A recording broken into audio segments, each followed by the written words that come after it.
Throughout history, peace has been the ultimate goal in conflict. The lack of change amongst protests that have descended into chaos are historically forgotten, which proves that violence, vandalism, destruction, and demolition diminishes a cause. And it makes us question how effective violence actually is in relation to social change. Over history, there is certainly more evidence that peaceful protests are more successful because they build a stronger supportive alliance. And still, there are major movements that were successful based on violent ignition into action.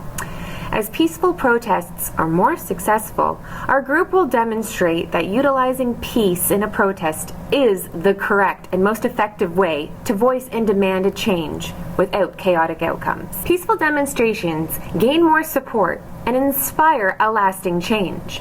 Violence will scare away your potential allies, and movements require numbers to achieve attention and demand the change. Nonviolent campaigns are becoming increasingly successful and are on average 4 times larger than violent campaigns. A movement or demonstration becomes about 50% more likely to fail if it turns to violence, and the use of guns increases the failure to about 65% because there is a reduction in public support. In conclusion, throughout history and witnessed recently, a cause is better supported and respected when the movement is peaceful. Violence only weakens a support and causes destruction and anger. What is the outcome? People angry with you? As the saying goes, all we are saying is give peace a chance. In order to fully understand how using violence, vandalism, destruction, and demolition diminishes a cause, we must first understand the precedent set by violent and destructive protests. So, why might we choose violence, vandalism, destruction, or demolition? Well, the historical precedents which emphasizes manipulation and coercion. On the following page, I will highlight numerous historical protests that have accomplished their goal through the use of violence, vandalism, destruction, and demolition. We're first starting with the Stamps Riot Act, which was a riot in 1965 all over America. These were violent protests resisting the Stamp Act, which put tax on all legal and commercial papers. In the end, these violent protests succeeded in repealing the Stamp Act. Next, there was the Boston Tea Party, which we've all learned about in school. The Boston Tea Party happened in 1773 and was a political protest where the American colonists dumped 342 chests of tea into the harbor. This is how American colonists first showed their independence from Britain. Next, there's the Dorr Rebellion, which started in 1841 and ran until 1842. This was an attempt to force broader democracy in the U.S. state of Rhode Island. This started off as a fight on paper where both parties drafted their own constitution, but when that didn't work, it turned to force.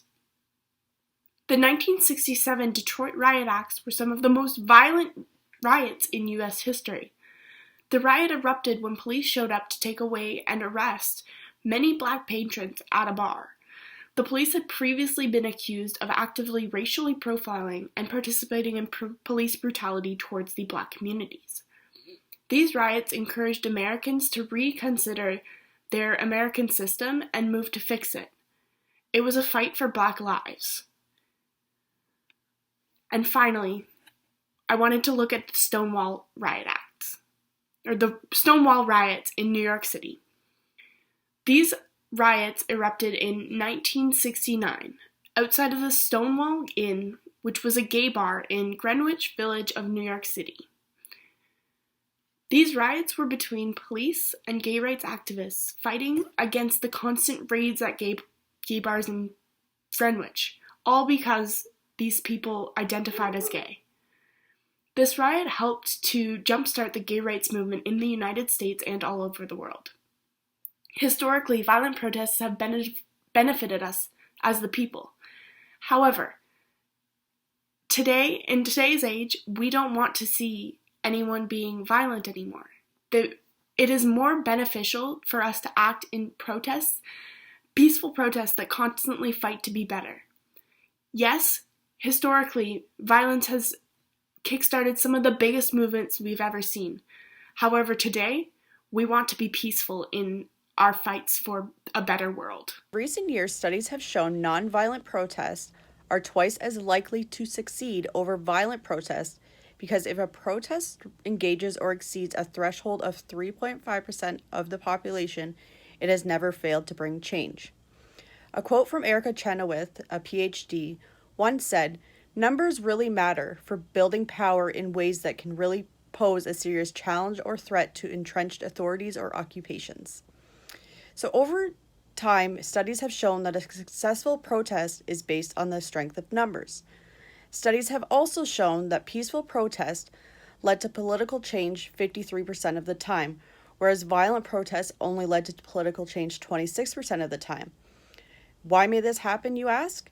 It happens because nonviolent campaigns usually attract 4 times as many participants, roughly around 200,000, compared to the average violent protest campaign of around 50,000. Here are some examples of successful nonviolent protest over history. The People Power Movement in the Philippines in 1986, Bloodless Rose Revolution in Georgia in 2003, Campaign of Resistance in Sudan and Algeria in 2019, Extinction Rebellion protests United Kingdom in 2018, Brazilian uprising in Brazil in 1984 to 1985, and Velvet Revolution in Czechoslovakia in 1989. Violent or disruptive protests are more likely to get media attention since they go against social norms and tend to be more interesting to watch. News outlets will tend to pick stories that will pique their viewers' interest in order to gain more viewers. Unfortunately, people tend to have a morbid curiosity when it comes to violence. However, just because these events are getting more coverage does not mean it's the right kind of attention. Violent protests tend to get a less sympathetic response from reporters, and viewers are less likely to side with the instigators of the violence. Think of Black Lives Matter's protest after George Floyd died. News outlets started covering the damages done to small businesses instead of focusing on why it was happening. People started to associate Black Lives Matters with looters instead of advocates for change. Social media and news networks play a major role in how protests are perceived. Whether or not a news station chooses to cover an event can impact the number of people who attend.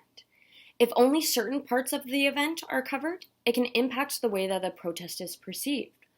For example, only showing riots and chaos can lead to a negative perception from the general public, versus covering the peaceful protests or petitions can lead to an increase in support. In the following video, I have compiled clips, research, and statistics to convey how and why arson, rioting, violence, and vandalism to property are not effective ways of protesting one's cause. As a group, we have suggested better ways to protest. Please know that I do not believe any amount of destruction, vandalism, or looting will ever equate to the loss of a human's life.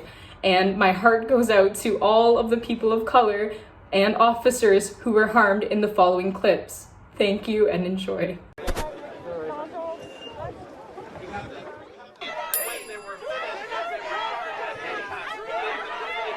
All of the following footage takes place in the U.S. and Canada. A list of violent protests are the U.S. 2020 election, Black Lives Matter, in memory of Jacob Blake, Justice for George Floyd, and Citizens Against Offensive Statues. This map of the United States displays all active protests and riots taking place right now.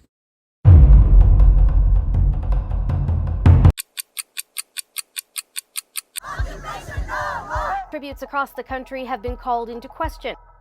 Patrick is up on criminal mischief charges for some of the things he's done to Sir John A. I brought the sledgehammer in. I gave it 3 whacks on this side, 3 whacks on the other. Nothing really moved. It was just like a big din, like a bell. Patrick explains he needed to do it because he doesn't like the way Indigenous people are treated today. Like, for me, it's appalling that we celebrate our country, Canada, as being civilized, and yet we let a certain portion of our people live in poverty, without clean drinking water, without adequate housing, education. And then, as we're talking, the debate over Sir John erupts. A man rides by, recognizes Patrick, and yells that he's a vandal. But I think it's juvenile, and I don't think, I think there's better ways to have those debates. Really the statue is just the surface of it. I'm trying to bring light, advance the mystery. Then why would you argue that it needs to be taken down? I feel that it is a threat to people that do not support this in a public place. I don't think No, but do you know what? It's okay that you don't because you're from a white society. Yeah, but shows a man using an aerosol can to torch a San Bernardino DMV. 5 or 6 police cars that were on fire. And I'm trying to kind of keep our distance to some degree, but the destruction continues. And, and then we have, of course, people who are just onlookers. Still, an indication of some of the fires that are being set throughout the area. But as you can see there, an incredible image there. And also captured video of fires burning in the streets. Somebody set this car on fire. This is just one example. Civil unrest are mass acts of civil disobedience, such as riots, demonstrations, or strike. It's when protesters are hostile towards authority. Law enforcement has difficulty maintaining safety and order.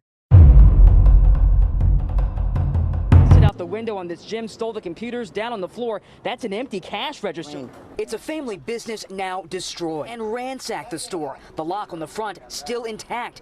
Inside, they knocked over bottles and even destroyed the camera system. At this bank, thieves ripped out the ATM. In upscale Santa Monica, devastating destruction as looters attack. That are not done yet, and we see the damage taking place.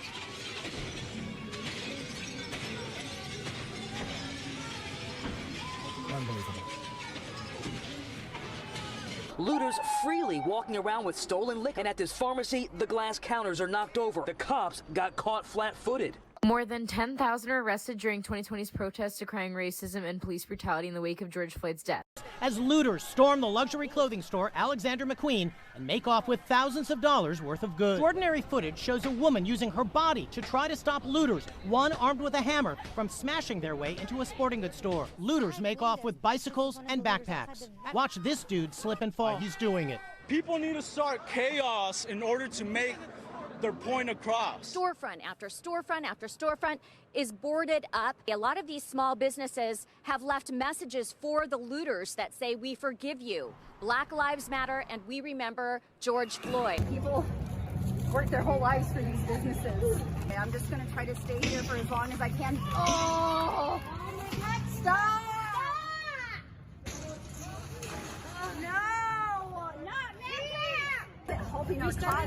We started on a knee with peace signs in the air. We were here to stop the violence and stop all of this, and we're causing more. People are causing more of it. This is exactly what we weren't supposed to do. All this does is hurt our community, where we live, where we work. As a group, we have all come up with ways that you can more peacefully protest. One of my examples is making art and murals, flyers, or even posting on social media to get your word out. Be abstaining from products. If you don't like the way a company treats their employees, don't buy from them. If enough people do this, they'll make a change. Starting an online or in-person petition. Email or call your mayor, your MP, or your MPP. You can boycott, you can organize a sit-in, or you can organize a march.